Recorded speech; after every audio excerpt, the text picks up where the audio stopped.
नमस्कार दोस्तों, ओम नमः शिवाय। स्वागत है आप सभी का इस नए वीडियो में। ओम नमः शिवाय, जय श्री शिवाय नमस्तुभ्यं, हर हर महादेव। धनतेरस की स्पेशल अर्थात धनतेरस का बहुत ही स्पेशल ये वीडियो है।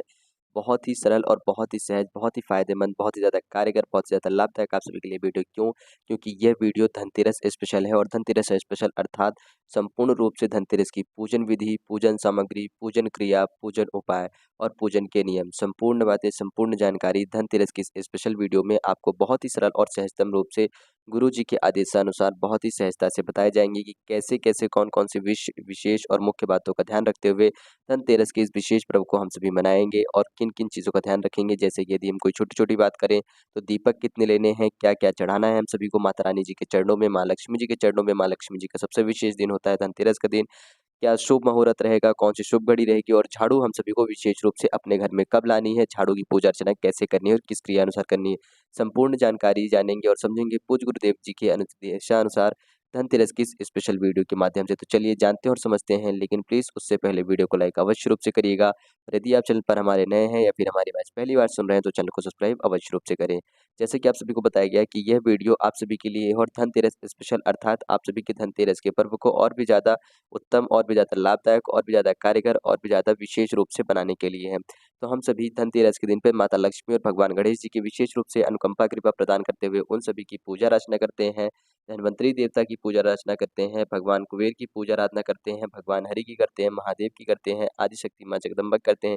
लेकिन सबसे विशेष माँ लक्ष्मी और भगवान गणेश की करते हैं। सबसे विशेष दिन होता है माता लक्ष्मी और भगवान गणेश के लिए। माँ लक्ष्मी अर्थात हमारे घर में धन, वैभव, यश, कीर्ति, मान, सम्मान, यश, प्रतिष्ठा की और भगवान गणेश अर्थात रिद्धि-सिद्धि की, बल, बुद्धि, विद्या, विनय, विवेक के देवता, विघ्नहर्ता की कृपा से हर प्रकार से विघ्न जो है, कष्ट जो है, उनको हरे जाते हैं।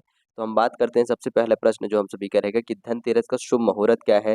तो धनतेरस का जो शुभ मुहूर्त है, यदि हम उसके ऊपर चर्चा करेंगे, सबसे महत्वपूर्ण, सबसे पहला विषय जो हम सभी का रहेगा धनतेरस का शुभ मुहूर्त। तो धनतेरस का हमारा शुभ मुहूर्त जो प्रारंभ होता है, तो धनतेरस का दिन अर्थात प्रदोष का भी दिन रहता है। धनतेरस के दिन पे ही प्रदोष के दिन पड़ती है, त्रयोदशी तिथि रहती है।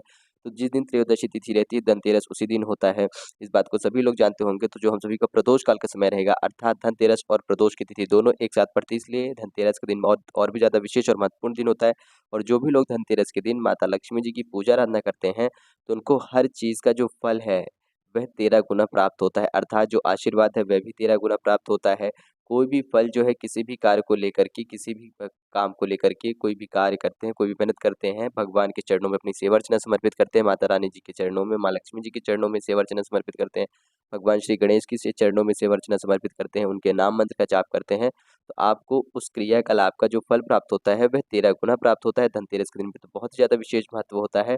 प्रदोष काल का समय रहेगा, धनतेरस का दिन रहेगा, त्रयोदशी तिथि रहेगी, तो धनतेरस की पूजन का जो सबसे विशेष और शुभ मुहूर्त है, उसकी यदि हम बात करें तो प्रदोष काल का हम सभी का जो मुहूर्त प्रारंभ होगा, वह संध्या समय अर्थात शाम के समय में 5:38 से लेकर के 8:13 तक हम सभी का प्रदोष काल का समय रहेगा।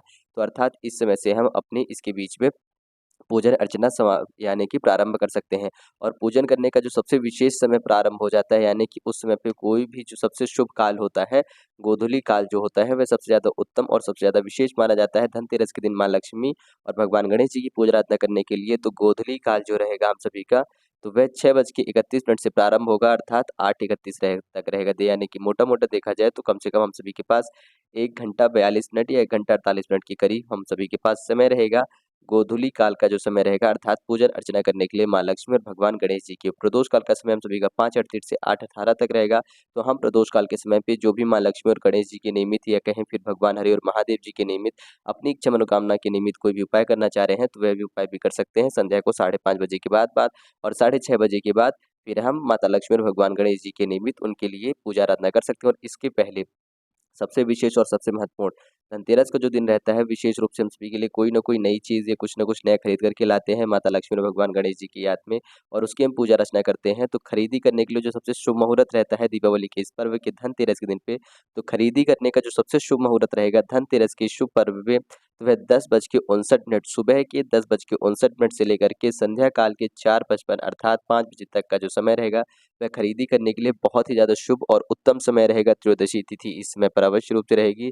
तो त्रयोदशी तिथि काल में यह समय जो है बहुत ज़्यादा उत्तम और विशेष माना गया है। सुबह के देखा जाए तो 11 बजे से लेकर के शाम के 5 बजे तक आप किसी भी सामान की खरीदी कर सकते हैं और 5 साढ़े 5 बजे के बाद आप प्रदोष काल में आप अपने घर में आकर के भगवान गणेश, भगवान हरि अर्थात माता लक्ष्मी जी के निमित्त अपनी इच्छा अनुसार कोई भी उपाय कर सकते हैं, कोई भी क्रिया कर सकते हैं गुरुजी द्वारा बताए गए।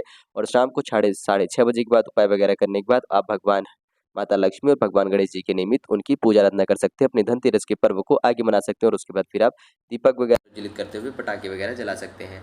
अब हम बात करते हैं धनतेरस के दिन विशेष रूप से कि सबसे ज़्यादा हमारा जो एक सबसे बड़ा प्रश्न था कि दीपक कितने लेने हैं, तो गुरुजी की कथा के अनुसार माता रानी जी के निमित्त अर्थात माँ लक्ष्मी और गणेश जी के समक्ष जहाँ पर हमने माँ लक्ष्मी और गणेश जी को विराजमान कर रखा है, वहाँ पर हम उनके समक्ष कम से कम 8 दीपक प्रज्वलित करेंगे। और 8 दीपक के अलावा अपने घर में हम कितने दीपकों को प्रज्वलित करेंगे, तो जो दीपक हम अपने घर में प्रज्वलित करने के लेंगे वह या तो 21 होंगे या 51 होंगे या फिर 108 होंगे। ध्यान दीजिएगा, या तो 21 रखेंगे, इसके बाद 21 से ऊपर बढ़ाते हैं तो आपको 51 दीपक लेने हैं। 51 से भी अधिक बढ़ाना चाहते हैं तो आप 108 दीपक लेंगे। विशेष रूप से इस बात का अवश्य रूप से ध्यान दीजिएगा कि जो दीपक है वह विषम संख्या में रखेंगे। ठीक, माता लक्ष्मी और गणेश जी के समक्ष आपको 8 दीपक प्रज्वलित करके रखने हैं।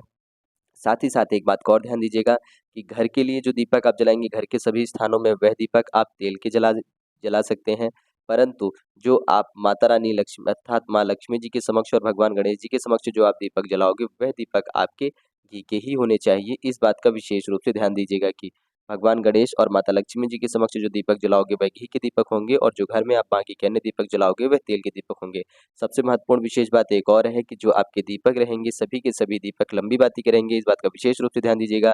आपको गोल बाती का दीपक दीपावली के इस पर्व में बिल्कुल से भी प्रयोग नहीं करना है। माँ लक्ष्मी जी की पूजा, भगवान गणेश जी की पूजा अर्चना के लिए और साथ ही साथ अपने घर में किसी भी अन्य स्थान पर जो दीपक जला रहे हैं आप दीपावली में दीपदान कर रहे हैं, वह भी आपके लंबी बाती के ही रहेंगे। गोल बाती के दीपक प्रज्वलित नहीं किए जाते हैं दीपावली के पर्व में, इस बात का अवश्य रूप से ध्यान रखिएगा। यहाँ पर हमारी चर्चा समाप्त होती है दीपक के ऊपर भी कि हम सभी को दीपक कौन-कौन से लेने हैं। पुनः से एक बार दोहरा दूँ मोटे रूप में, तो टोटल हम अपने घर के लिए कितने दीपक लेंगे, या तो 21 या 51 या 108 दीपक लेंगे। भगवान के समक्ष प्रज्वलित करने के लिए हम 8 दीपक लेंगे। दीपक हम सभी के लंबी बाती के होंगे। भगवान के लिए हम घी का दीपक लगाएँगे, घर में हम अपने तेल का दीपक लगाएँगे। ठीक, यहाँ पर हमारी मोटी-मोटी बात हो गई, समाप्त हो गई।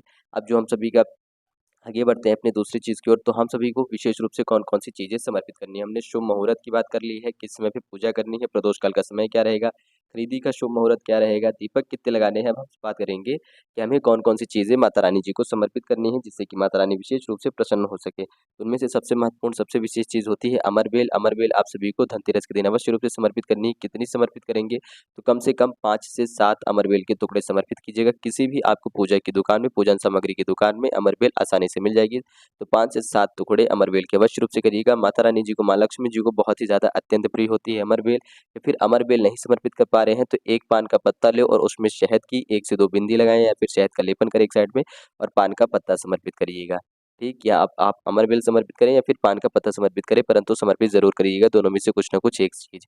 प्रथम प्राथमिकता आपको अमरबेल को ही देनी है। बात करते हैं अपनी दूसरी चीज़ की, तो जो हम सभी की दूसरी चीज़ है वह है हल्दी की गाँठ। हल्दी का पाउडर नहीं समर्पित करना है, हल्दी की गाँठ समर्पित करनी है। यदि एक बड़ी-सी हल्दी की गाँठ है, ज़्यादा मात्रा में नहीं, तो इसके टुकड़े कर लें। कितने टुकड़े करेंगे, 5 से 7 हल्दी की गाँठ के भी टुकड़े करके हल्दी की गाँठ अवश्य रूप से समर्पित करिएगा। हल्दी की जो गाँठ है वह माता लक्ष्मी और भगवान गणेश दोनों देवताओं को प्रिय होती है। तो दोनों देवताओं का नाम लेते हुए अर्थात माँ लक्ष्मी जी के नाम मंत्र का जप करते हुए और भगवान गणेश जी के बीज मंत्र का नाम का जप करते हुए ओम श्री महालक्ष्मी नमः, ओम गम गणपते नमः, ओम श्री महालक्ष्मी नमः, ओम गम गणपते नमः या ओम श्रीम नमः, ओम गम गणपते नमः, इस प्रकार से आप नाम मंत्र का जप करते हुए 5 से 7 गाँठ हल्दी की समर्पित करेंगे। इस बात का ध्यान दीजिएगा, हल्दी की गाँठ विशेष रूप से समर्पित करिएगा।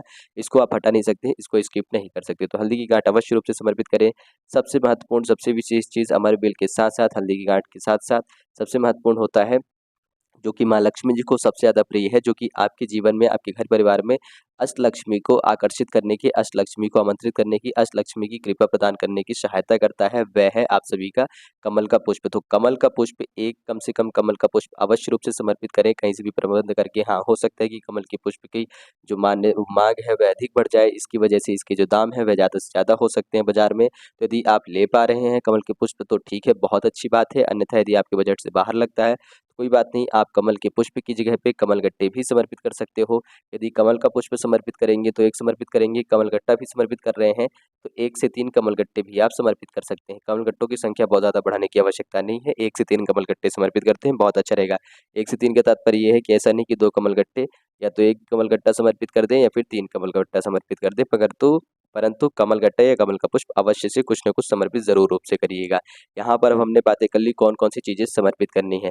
अब हम बात करेंगे, अगला सबसे महत्वपूर्ण विषय है कि हम सभी को झाड़ू कब लानी है और झाड़ू कौन-सी लानी है। तो देखिए, सबसे महत्वपूर्ण होता है झाड़ू लाना, तो आप झाड़ू कोई-सी भी ला सकते हैं। एक होती है प्लास्टिक की मुलायम वाली झाड़ू जिससे कि चुभती नहीं है, और एक होती है शीक वाली झाड़ू जो कि थोड़ा-सा चुभती है। तो आप शीक वाली झाड़ू लाएँ या प्लास्टिक की मुलायम वाली झाड़ू लाएँ, जैसी आपकी आवश्यकता हो उसके अनुसार झाड़ू लाएँ, परंतु झाड़ू अवश्य रूप से लाएँ। झाड़ू किस समय पे लाएँगे, झाड़ू का सबसे विशेष और महत्वपूर्ण बात यह रहती है, इसमें प्रश्न है कि किस समय पे लानी है। तो झाड़ू का जो समय है, आप सभी अपने घर में प्रदोष काल के पहले झाड़ू जो है अपने घर पे ला लोगे। संध्या काल में आप झाड़ू क्या कोई भी अन्य चीज़ें ना लाएँ। प्रदोष काल से के बाद का जो समय है, प्रदोष काल से आपका सभी का समय आपके घर में रहना है, और पूजा प्रार्थना आप सभी को प्रारंभ कर देनी, सफाई वगैरह करके आप अपने उपाय करोगे, फिर पूजा पाठ करोगे, उसके बाद दीप वगैरह प्रज्वलित करोगे, अपने घर में हर जगह दीपक जलाओगे, मिष्ठान वगैरह भोग वगैरह लगाओगे, मिठाइयाँ वगैरह बाँटोगे, आपस में दीपक जलाओगे। फिर आपको कोई सामग्रियाँ बाहर से खरीद करके नहीं लानी है, आपको उसके पहले लानी है, तो आप दोपहर तक में या फिर प्रदोष काल के पहले झाड़ू खरीद करके लाएँ, लेकिन झाड़ू अवश्य रूप से लाएँ। और हाँ, ध्यान दीजिएगा कि आप यदि झाड़ू जो लेकर के आएँगे, उस झाड़ू की आपको पूजन भी करनी है, तो पूजन कैसे करेंगे, आप थोड़ी-सी हल्दी का छिड़काव कर दें, हल्का सा एक टीका लगा दें कुमकुम का या फिर चंदन का, थोड़े से चावल का छिड़काव कर दें, और जहाँ पर आपने माता लक्ष्मी और भगवान गणेश जी को स्थान दे रखा है, वहीं पर एक साइड में आपको एकदम उनके सामने नहीं, परंतु एक साइड में झाड़ू को अवश्य रूप से रखना है, और उसकी पूजन आराधना की जो पूजन सामग्री है, आप जो भी चीज़ें नहीं खरीद करके लाओगे, उनकी पूजा आराधना अवश्य रूप से करोगे। उसमें से एक झाड़ू का भी पूजा करना है, और माता लक्ष्मी जी का विशेष रूप से मान्यता होती है कि इसमें मान्यता रहती है झाड़ू में, तो झाड़ू को आपको गलती से भी पाँव नहीं मारना है, झाड़ू की पूजा आराधना करनी है, और उस दिन नए झाड़ू का प्रयोग नहीं करोगे, उसके अगले दिन से ही आप नए झाड़ू का प्रयोग कर सकते हो। परंतु जिस दिन झाड़ू लेकर के आओगे नई वाली, उसी दिन आपको नई झाड़ू का प्रयोग नहीं करना है, इस बात का विशेष रूप से ध्यान दीजिएगा। और इस झाड़ू को ऐसी जगह रखें जहाँ कहीं पे भी किसी भी व्यक्ति की नज़र ना जाए। पूजा आराधना करने के बाद कभी भी झाड़ू को अपने घर में उस स्थान पे रखा करें जहाँ पर किसी भी व्यक्ति की ना तो नज़र जाए, ना तो हाथ-पाँव उसको बार-बार लगे। आप झाड़ू इस्तेमाल करें, फिर उसको ऐसे स्थान पे रखें, गेट के पीछे रख दें, फिर ऐसे किसी स्थान पर रखें जहाँ पर किसी की नज़र नहीं जानी चाहिए, वरना हमारे घर में दरिद्रता का वास होता है और माता लक्ष्मी हमसे रुष्ट होती हैं। तो इस विषय का अवश्य रूप से ध्यान दीजिएगा, झाड़ू अवश्य रूप से लेकर के आइएगा। अब हम बात करते हैं कि ऐसे कौन-कौन से 2 उपाय हैं जो हम सभी को अवश्य रूप से करने चाहिए, यदि हम सभी की कोई भी विशेष इच्छा मनोकामना है, ठीक है? ख़ास तौर पे क्यों धनतेरस का दिन है, अर्थात धन का दिन है, धन्वंतरी देवता का दिन है, माता लक्ष्मी भगवान गणेश जी की पूजा आराधना करने का दिन है, तो हम अपने घर में कुछ न कुछ नई चीज़ें खरीद कर के लाते हैं। साथ ही साथ माता लक्ष्मी जी के आगमन के लिए और भगवान गणेश जी के लिए आगमन के लिए प्रार्थना अर्चना करते हैं। यदि हमसे कोई विशेष कामना है उनसे, या फिर हम कोई विशेष कार्य से संबंधित उनसे कोई कामना करना चाह रहे हैं, तो हम सभी को एक छोटा-सा उपाय अवश्य रूप से करना चाहिए। माता लक्ष्मी, भगवान गणेश जी को याद करते हुए, भगवान शिव जी को समर्पित करते हुए कि हमारे उस कार्य से संबंधित जो भी इच्छा मनोकामना है, वह कामना परिपूर्ण हो, और जो भी समस्याएँ परेशानी आ रही हैं उसके बीच में वह परेशानियाँ भी दूर हों, और हम उस कार्य में सफलता हो सकें। दिवाली के अब इस दिवाली से हमारा जो आने वाला समय है, और वह समय हम सभी के लिए और भी ज़्यादा विशेष और उत्तम हो, उसमें हम सफलता प्राप्त करें, भगवान के चरणों में अपनी सेवा अर्चना समर्पित करें, भगवान की भक्ति भाव में लीन रहें, और अपने जीवन को सुख और शांति में से जी सकें, और दूसरों की भी सेवा कर सके, बड़े बुजुर्गों की भी सेवा कर सके। इस प्रकार से प्रार्थना याचना करते हुए ही आप सभी को प्रत्येक उपाय करना चाहिए। इससे क्या होता है कि आप जब भी किसी उपाय को करते हैं, तो आप अपने अंदर निस्वार्थ भाव लेकर के भगवान के समक्ष जब प्रस्तुत होते हैं, उनके समक्ष खड़े होते हैं, तो आपकी जो प्रार्थना याचना है वह जल्द से जल्द स्वीकार होती है, और आपके हर काम-काज को जल्द से जल्द परिपूर्ण करते हैं भगवान, और आपके ऊपर विशेष रूप से कृपा प्रदान करते हैं। तो क्या करेंगे, यह उपाय प्रत्येक बच्चे कर सकते हैं, प्रत्येक व्यक्ति कर सकते हैं, बड़े-बुजुर्ग, छोटे बच्चे भी कर सकते हैं, हमारे भाई-बंधु भी कर सकते हैं, हमारी माताएँ-बहनें भी कर सकती हैं। कोई भी व्यक्ति इस उपाय को अपनी इच्छा, अपनी कामना अनुसार कर सकता है। कोई भी इच्छा मनोकामना हो, धनतेरस के दिन आप किसी भी कार्य से संबंधित करने का तात्पर्य है, कोई-सा भी कार्य हो, आपके मन में ऐसा प्रश्न नहीं आना चाहिए, क्या इस कार्य के लिए कर सकते हैं? नहीं। आपके मन में यदि आ रहा है कि मेरा यह कार्य होना चाहिए, क्या मैं इस कार्य के लिए करूँ? तो हाँ, आप बिल्कुल कर सकते हैं। तो ज़रूर रूप से इस उपाय करिए। क्या करना है, एक गुड़हल का फूल लीजिएगा, माफ़ करिएगा, एक कनेर का पुष्प लेंगे, एक शमी पत्र लेंगे, एक बेलपत्र लेंगे। यह 3 चीज़ें लेंगे, 3 अलग-अलग चीज़ें हैं। शमी पत्र शनिदेव, बेलपत्र भगवान शिव, कनेर का पुष्प ये भी भगवान शिव जी को समर्पित होता है, भगवान हरि को भी समर्पित होता है, माता लक्ष्मी जी को भी बेला पुष्प विशेष रूप से बहुत ज़्यादा प्रिय है, भगवान गणेश जी को भी प्रिय है। ठीक, शमी पत्र जो है भगवान हरि और भगवान शनिदेव को प्रिय है, और बेलपत्र जो है, तो बेलपत्र की जड़ में माता लक्ष्मी जी का साक्षात वास होता है, तो इससे माता लक्ष्मी भी प्रसन्न होती है। तो ये 3 चीज़ें आपके हर प्रकार के कार्य को हर प्रकार से परिपूर्ण करने की सहायता करते हैं। तीनों पुष्प लेकर के अपने घर के नज़दीकी किसी भी भगवान शिव जी के मंदिर पहुँचेंगे। कब? प्रदोष काल के समय में, धनतेरस के दिन। प्रदोष काल का समय जो कि आप सभी को बताया गया है, शाम के 5:38 से लेकर के है, जो कि 8:31 तक रहेगा। तो 8:31 यानी कि 8 बजे तो नहीं कर पाओगे आप, लेकिन 5:30 से लेकर के 6:30 के बीच में कर सकते हो। आप सभी के पास 1 घंटे का समय रहेगा प्रदोष काल के लिए पूजन आराधना करने का, उपाय करने का। उसके बाद तो आप सभी का पूजा का समय प्रारंभ हो चुका होगा। फिर आप क्या करिएगा, ये सारी सामग्री लेकर के जैसे ही शिव जी के मंदिर पहुंचते हैं, तो आपको 3 स्थानों में समर्पित करना है। सबसे पहले आप समर्पित करेंगे माता अशोक सुंदरी वाले स्थानों में इन तीनों पुष्पों, तीनों चीज़ों को, ठीक, कनेर का पुष्प, शमी पत्र और बेल पत्र। अपनी प्रार्थना याचना करेंगे। ओम नमः शिवाय, श्री शिवाय नमस्तुभ्यम का जाप करते हुए कितनी बार? 3 बार जाप करेंगे। तीनों चीज़ों को एक साथ यहाँ पर स्पर्श करेंगे, पुनः से उठाएंगे, माता जगत जननी जी के हस्तकमल पर समर्पित करेंगे। 3 बार नाम मंत्र जाप करेंगे, अपनी प्रार्थना याचना करेंगे। फिर पुनः से उठा करके आप सभी को भगवान शिव जी के शिवलिंग पर अंतिम में रख देना है। 3 बार पुनः से नाम मंत्र का जाप करना है और अपनी प्रार्थना याचना करनी है। और यदि आप अपने साथ-साथ जल का पात्र ले जा रहे हैं, जल आपके समर्पित करने की अनुमति है आपके घर के नज़दीकी मंदिर में। यदि आप घर में कर रहे हैं तो अच्छी बात है, जल समर्पित करिएगा। यदि मंदिर में जा रहे हो और अनुमति है, तो वहाँ पर भी आप जल समर्पित कर सकते हैं, परंतु फूल ये जब सारी चीज़ें समर्पित करेंगे तब भी आपका जो मुख है वह उत्तर दिशा की तरफ रहना चाहिए, और जब आप जल समर्पित करोगे तब भी आपका जो मुख है उत्तर दिशा की तरफ रहना चाहिए। इस बात का विशेष रूप से ध्यान रखिएगा। और हम बात करते हैं अपने अगले और दूसरे उपाय की, अंतिम उपाय की। तो हम सभी को एक छोटा-सा काम अवश्य रूप से करना चाहिए, हम उपाय करें या ना करें। कोई भी व्यक्ति हो, ऐसा नहीं है कि यह उपाय किसी विशेष व्यक्ति के लिए बताया जा रहा है। यह जो कार्य है, यह जो उपाय है, हर व्यक्ति के लिए बताया जा रहा है, हर बंधु के लिए बताया जा रहा है, जो गाँव में है, जो शहर में है, जो बाहर है, जो बैचलर लोग हैं, वह अकेले रह रहे हैं, जो हमारी बहनें हैं बैचलर हैं, पढ़ाई से संबंधित है, बाहर रह रही है, अकेले रह रही हैं, वह भी अपने घर में जो किराए के घर है, मकान है, हॉस्टल में है, वहाँ पर विशेष रूप से करें। क्या करेंगे? एक चौमुखी आटे का दीपक मढ़िएगा, तैयार करिएगा, ठीक है? आटे का दीपक, जो बाहर रह रहे हैं, आटे का दीपक या नहीं मढ़ पाएँगे या नहीं तैयार कर पाएँगे किसी भी कारणवश, तो वह लोग मिट्टी का दीपक ले सकते हैं। अब क्या करेगा, एक दीपक लीजिएगा आटे का, ठीक है? या फिर मिट्टी का। अब उसमें क्या करेंगे कि आप सभी चौमुखी दीपक रखेंगे, यानी कि 4 बाती डालें, 2 बातियाँ डालेंगे, जिससे कि चौमुखी दीपक तैयार करेंगे। ठीक ऐसा ही जैसा कि यहाँ पर हमारी बहन के हाथ में दिक्कत देख पा रहे होंगे आप, ऐसा आपने तैयार कर लिया है। अब इसमें आप तेल का प्रयोग करिएगा, घी का प्रयोग नहीं करना है। आप सभी तेल का प्रयोग कर सकते हैं, जिनके पास घी हो तो वह घी का प्रयोग कर ले, जिनके पास तेल हो तो तेल का प्रयोग कर सकते हैं। लेकिन ऐसा नहीं है, विशेष रूप से गुरुजी ने कहा है कि आपको तेल या घी का ही प्रयोग करना है, दोनों में से कोई भी एक चीज़ प्रयोग कर सकते हैं। इसलिए मैंने तेल को पहले कहा, ताकि सभी लोग इसमें तेल का प्रयोग कर सकते हैं, क्योंकि सभी लोगों के पास तेल ज़्यादा रूप से उपलब्ध हो सकता है। तेल कौन-सा? तो आप कोई सा भी तेल ले सकते हैं, सरसों का तेल ले सकते हैं, तिली का तेल भी ले सकते हैं। ठीक है, चौमुखी दीपक तैयार कर लेंगे, तेल डाल लेंगे, आटे को या मिट्टी का, उसको अपने घर के मुख्य द्वार में, अपने कमरे के, यानी कि जो लोग बाहर रहते हैं किराए से, तो अपने कमरे के मुख्य द्वार के बाहर, या फिर जो लोग गाँव में जिनका घर ही है, शहर में घर है, तो अपने घर के जो मेन गेट होता है, जहाँ से वह हॉल में एंटर लेते हैं, वहाँ पर आएँगे। मेन गेट के बाहर जो लोग भी चौमुखी दीपक प्रज्वलित करके रखते हैं, धनतेरस के दिन प्रदोष काल के समय से प्रज्वलित करके रख देते हैं, तो उनके घर में अष्टलक्ष्मी और माता लक्ष्मी जी का विशेष रूप से कृपा होती है। चौमुखी दीपक आपके घर परिवार में, आपके जीवन में अष्टलक्ष्मी को आमंत्रित करने के लिए, उनके स्वागत करने के लिए सबसे ज़्यादा विशेष और उत्तम माना जाता है।